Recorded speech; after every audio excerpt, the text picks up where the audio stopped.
Vous êtes de retour sur le plateau de Smart Tech, l'émission qui pousse les portes de l'innovation et réfléchit à la nouvelle société numérique. C'est l'heure de notre rendez-vous. On va s'intéresser aux startups. C'est le rendez-vous Launchpad avec Marwan Elfites, responsable du programme Startup de Station F. Bonjour Marwan. Bonjour. Alors aujourd'hui, on va faire un focus sur ces startups qui incarnent ou préparent, ça dépend de leur niveau de préparation, la prochaine révolution Internet à Station F. Ouais. Prochaine révolution, donc c'est ce qu'on appelle métavers ou Web3. Web3, terme assez large, qui regroupe beaucoup de choses. Et effectivement, samedi 22 janvier, on a eu un super événement qui s'est passé à Station F, un événement NFT, oui. Qui a regroupé la crème de l'écosystème NFT avec des personnes de Ledger, avec des personnes de Sandbox. Sandbox, c'est ce gros univers 3D qui repose sur la blockchain notamment. Vous pouvez acheter des terrains virtuels, mais avec du vrai argent. Voilà. Donc en tout cas, c'est effectivement le Web3 va regrouper beaucoup de choses. NFT est l'un des sujets. Donc comment j'instaure de la propriété privée sur des assets digitaux, ce qui est assez curieux comme concept.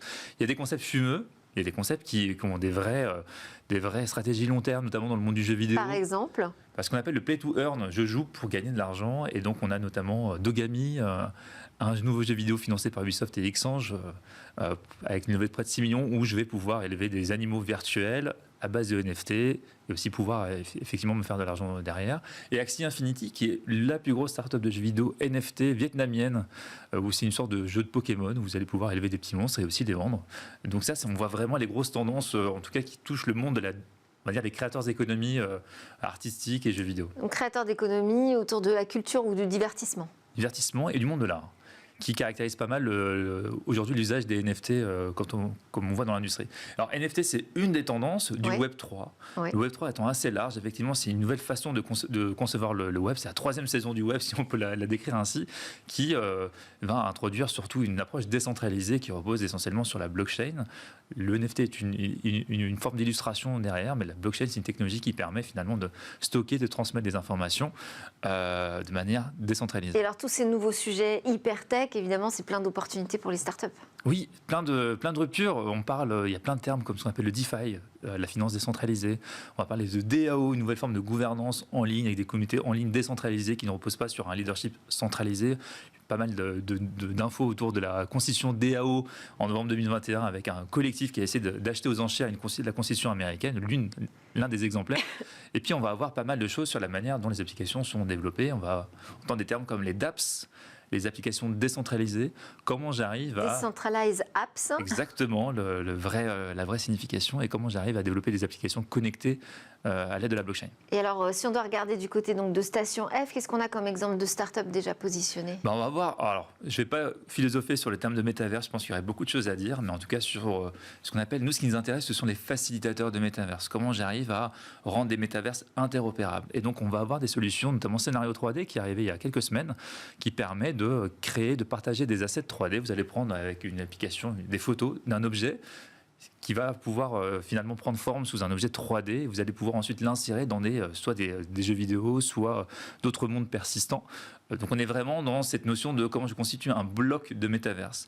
On va voir aussi ce terme de métaverse qui va influencer la roadmap de certaines startups. Kinetics, j'avais eu l'occasion d'en parler déjà ici, qui permet finalement à travers une vidéo de calquer les mouvements d'une personne et transformer en modèle 3D.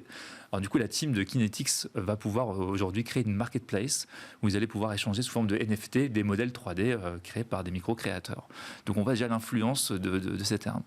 Et du coup, le monde du Web3 va dépasser cette notion de métaverse. On parlait de dApps, on a Startup, qui est une application DevTools qui permet aux développeurs aujourd'hui de développer des applications, à les connecter directement à la blockchain et d'en tirer du coup tous les avantages. NFT, côté NFT.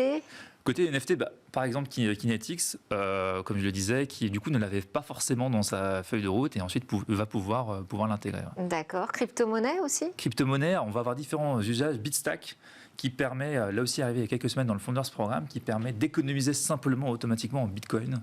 Aujourd'hui, vous allez sur des plateformes d'exchange, vous allez sur des Coinbase, sur des Binance, vous allez devoir faire une opération. Là, vous allez pouvoir, par exemple, lors d'un achat, mettre l'arrondi directement en épargne Bitcoin. Super intelligent ça. Alors il y a un autre enjeu, c'est la gestion des identités quand on va être dans nos métavers. Oui, bah effectivement, comment j'arrive à porter sur moi une identité digitale et l'utiliser sur dans le cadre de différents usages. Gravity.earth, qui était passé il y a quelques années dans le Founders Programme de Station F, qui avait commencé sur un cas d'usage assez simple et particulier sur le cas des réfugiés. Vous êtes un réfugié dans un camp de réfugiés, la question de l'identité, notamment pour les jeunes, est très difficile à vérifier. Là, c'est un cas d'usage, vous allez pouvoir avoir une identité digitale que vous allez pouvoir transporter avec vous. Maintenant, les cas d'usage sont beaucoup plus larges, vous allez pouvoir aussi les utiliser pour le cas de se loguer, notamment dans une application en ligne. Très bien. Et les levées de fonds de l'année passée, on va dire, puisque là c'est un petit peu le début d'année, mais en 2021, sur ces sujets du Web3, elles ont été importantes? Colossal. Et c'est là où effectivement il y a beaucoup de questions, d'interrogations sur l'impact long terme des NFT. C'est un des sujets, surtout l'usage dans le monde de l'art. Mais le Web3 au sens large, on voit les levées de fonds qui sont colossales. Un article de The Economist qui parle d'une levée de fonds x5 en 2021 par rapport à 2020. On parle de plusieurs milliards qui ont été levés. Donc c'est un vrai signe. Et on voit des fonds qui sont concentrés sur ces usages. Andreessen Horowitz, l'un des plus gros fonds de la planète, ne fait que parler aujourd'hui de Web3. Et donc ça veut dire que vous allez continuer à en parler à Station F, j'imagine. Il va y avoir d'autres événements. Et effectivement, d'autres événements et de plus en plus de startups. On a une trentaine qui sont dans cette thématique aujourd'hui sur tous les programmes. Un rendez-vous à nous donner?